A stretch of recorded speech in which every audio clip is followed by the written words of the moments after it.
గట్టిగా చెప్పాలి. ఎలా చెప్పాలి తెలుసా? మన వాయిస్ 1 కిలోమీటర్ దూరం వినిపించాలి.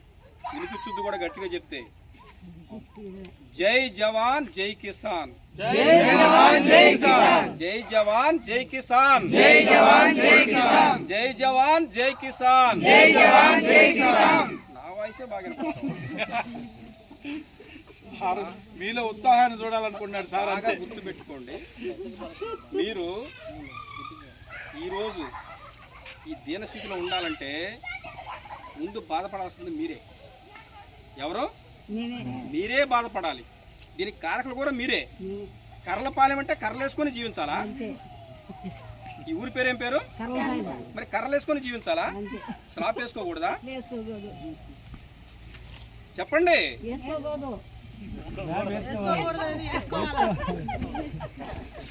ఇప్పుడు విషయం ఏంటంటే బాగా ఏనండి, ఎవరో వచ్చి బాగు చేస్తారంటే చేయరు. ఇప్పుడు ఇవన్నీ నథింగ్. ఇవన్నీ ఒక రోజు 2 రోజులు అయిపోతాయి. మనం కష్టపడి మనము కూడా ఎవరికైనా లేని వాళ్ళకి దానం చేసే కెపాసిటీ మనకు ఉండాలి. బాగా గుర్తుపెట్టుకోండి. 100 రూపాయలు సంపాదించాం, 20 రూపాయలు నేను వేరే వాడికి ఎవరికైనా ఇవ్వాలి అని మనసులో పెట్టుకోండి.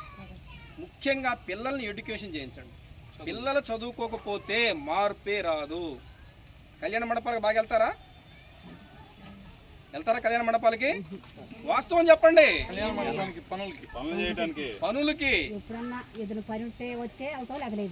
అదే అంటుంది. అలాంటివన్నీ లేకపోతే ఎవరిని ఇళ్ళలో పోయి పని చేయండి.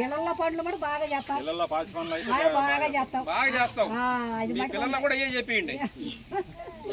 అంతేగా పిల్లల్ని మనవాళ్ళని. మన 78 ఏళ్ళు అవుతుంది మన స్వతంత్రం వచ్చి. చేపిస్తారా లేదా? చూడండి, 78 ఏళ్ళు అవుతుంది మన స్వతంత్రం వచ్చి. ఇంకా ఒక్క మనిషి చాలు మొత్తం దేశాన్ని మార్చడానికి. మరి ఎంతమంది ఉన్నారు మీరు? ఈ ఊరిని మార్చుకోలేరా? అసలు ఈ కాలం మీద మీకు ఇళ్ళు ఎందుకు? ఇటు పక్క దోమలు కొడతాయి, ఇటు పక్క ఇది మీరు మార్చుకోవాలి. ఫస్ట్ మేము చెప్తుందని మీకు సపోర్ట్ చేస్తామంటే మేము చిల్లేం కట్టం. మీలో మీకు ఆ ఉద్దేశం రావాలి. అవి చూడండి, పెద్ద పెద్ద బిల్డింగులు ఆ పక్కన చూడండి. వాళ్ళు ఎలా కట్టుకున్నారు? వాళ్ళు మనుషులేగా. మనం ఎందుకు కట్టుకోకూడదు? మనం ఎందుకు కష్టపడకూడదు? మెయిన్ అది రావాలి. తిన్నామా, పడుకున్నామా, తెల్లారిందా, లేచిపోయాం, ఇది కాదు నేను అంటుంది. మేము ఇచ్చే ఈ చిన్నవి అసలు మీకు ఎందుకు ఉపయోగపడవు? ఏదో ఒక రోజు మేము మీ కాడకు వచ్చి సపరేట్ కూర్చోడానికి కాదు, విషయం తెలియజెప్పడానికి. చదువే మీకు ముందు మార్పు. చిన్నపిల్లలు వాళ్ళని పొలాల గట్ల మీదకి వాటి మీదకి వదిలిపెట్టకుండా వాళ్ళని మీరు చదివి. అసలు మీ అదృష్టం ఏంటంటే ఎంఈఓగా మీ ఆవిడ ఉన్నారంటే నిజంగా గొప్ప అదృష్టం మీకు. ఆవిడ యొక్క పవర్ మీకు తెలియదు. జిల్లాలో ఉన్న ఉపాధ్యాయులు అందరూ కూడా వాళ్ళు ఏ క్యాస్ట్ అయినా కావచ్చు, బ్రాహ్మణులైనా కావచ్చు, మేడంకు నమస్కారం పెట్టాలి. అర్థమైందా మీకు? ఇప్పుడు ఈ ఊర్లో పెద్ద ఉన్నోళ్ళు ఉన్నా కూడా చదువు చూపించిందాం, జ్ఞానం చెప్పింది. ఈ ఊర్లో పెద్ద ఉన్నోళ్ళు అయినా సరే, బ్రాహ్మణులు ఎవరైనా సరే, వాళ్ళు టీచర్స్ అయినప్పుడు మేడం గారు వస్తే మేడం గారికి నమస్కారం మేడం అని చెప్పాలా. అది మేడం గారికి ఏమిచ్చింది? చదువు. ఈ యొక్క మొత్తం భారతదేశానికి వెలుగునిచ్చిన వ్యక్తి ఎవరున్నారు? అంబేద్కర్. రిజర్వేషన్ ఇచ్చారు మీకు. నువ్వు చదువుకోకపోయినా ఉద్యోగాలు వచ్చే ఏర్పాటు చేశాడు ఆయన. అది మీరు మర్చిపోయారు. 10 పాస్ అవ్వండి, ఇంటర్ పాస్ అవ్వండి, రిజర్వేషన్ కోటాలో మీకు ఉద్యోగాలు. మీరు 10 కూడా పాస్ కాలేదంటే మిగతా వాళ్ళు లక్షలు కట్టి ఖాళీలు చేరుతున్నారు, నేస్తున్నారు. బాగా ఆలోచించండి మీరు. మేడం గారు చెప్పేది ఇప్పుడైనా మీకు మించిపోయింది ఏమి లేదు. పెద్దవాళ్ళైనా చదువుకోవచ్చు, ప్రైవేట్గా ఓపెన్ యూనివర్సిటీలో డిగ్రీలు రాసుకోవచ్చు, మీరు డిగ్రీ పట్టా తెచ్చుకోవచ్చు. పక్కన గౌరవం మీకు. మేడం గారు డాక్టరేట్ వస్తుందన్నారు. ఎంత అందరికి రాదు డాక్టరేట్. కాబట్టి మేము ఈ సామాన్లు ఇవ్వడానికి వచ్చి మీకు ఏం సంభాషణ చెప్పట్లేదు. మీలో మార్పు రావాలి. ఇప్పుడు ఈ కాలిపోయినాయి, ఓకే.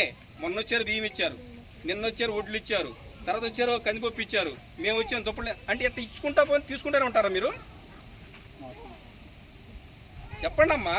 అంటే ఇలా తీసుకోవడం అలవాటు పడతారా? మీరేం చేయాలి తెలుసా? నెక్స్ట్ ఇయర్కి మాకు ఎవరు ఇవ్వద్దు సార్, మేము కూడా ఏడన్నా ఆపద జరిగితే మా సంఘం కూడా అక్కడ మేము ఒక 10,000 వేసుకొని వాళ్ళకి మేము సహాయం చేస్తాము. అనే విధంగా మీలో మార్పు రావాలి. మేమేం చేస్తాం సార్, ఈరోజు మాకు 100 రూపాయలు వస్తుంది, 100లో 10 రూపాయలు దానం చేసే గుణం మనం నేర్చుకోవాలి. ముందు మన పిల్లలను చదివించండి. సార్ ఒక చిన్న సంగతి మీకు అర్థం వచ్చాను. పోయినసారి వరదలు వచ్చినప్పుడు ఒక ఇంటికి వచ్చాం, పుస్తకాలు ఇవ్వడానికి. ఊరిల్లే ఇక్కడే ఈ ఏరియాలో ఇయ్యాలి మేడం. ఇచ్చాం సార్. లోపలికి వెళ్తే ఒక ఐఏఎస్ ఆఫీసర్ లోపలికి వెళ్ళారు. అక్కడ ఏం జరిగింది, అమ్మఒడి డబ్బులు ఇచ్చారు 15,000. ఏం చేయాలి మనం?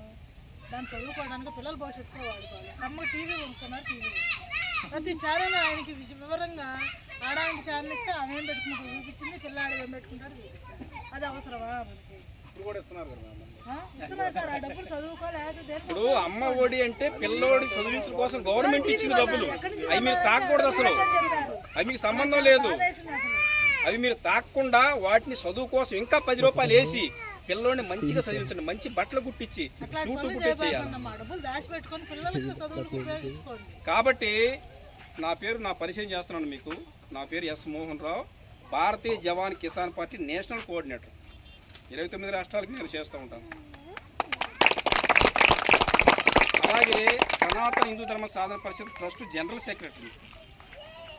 ఈ ట్రస్ట్కి మాకు ఇంకా చాలా సేవా కార్యక్రమాలు చేసేందుకు మాకు వెసులుబాటు ఉంది. అసలు చూద్దామని వచ్చాం మీ దగ్గరికి. కాబట్టి ముఖ్యంగా మీకు మేడం ఇంత మీకు సపోర్ట్గా ఉన్నారు. మీ పిల్లల్ని ఖచ్చితంగా చదువులు పంపండి, చదివించండి. అభివృద్ధి వైపు చదువే మీకు మార్గదర్శి. చదువు లేనిది మీకు ఏమీ లేదు. కాబట్టి మీరందరూ కూడా ఒక్కసారి ప్రతిజ్ఞ చేయండి. మేడం గారు ప్రతిజ్ఞ చేపిస్తారు. ఏం చేస్తాము? మా పిల్లల్ని చదివిస్తాము. పిల్లలు మీ కంట్రోల్ లేరు. మీరేం చేస్తున్నారు? మీరు ఎక్కడ ఉన్నారు? పిల్లలు ఆడుకుంటూ తిరుగుతూ ఉన్నారు. అదే ముందు పిల్లల కంట్రోల్ అంటే రే కూర్చోరంటే వాడు కూర్చోవాలి, అక్కడ లేరా అంటే లేవాలి. అప్పుడు పిల్లోడు బాగుపడతాడు. పిల్లలు మీ కంట్రోల్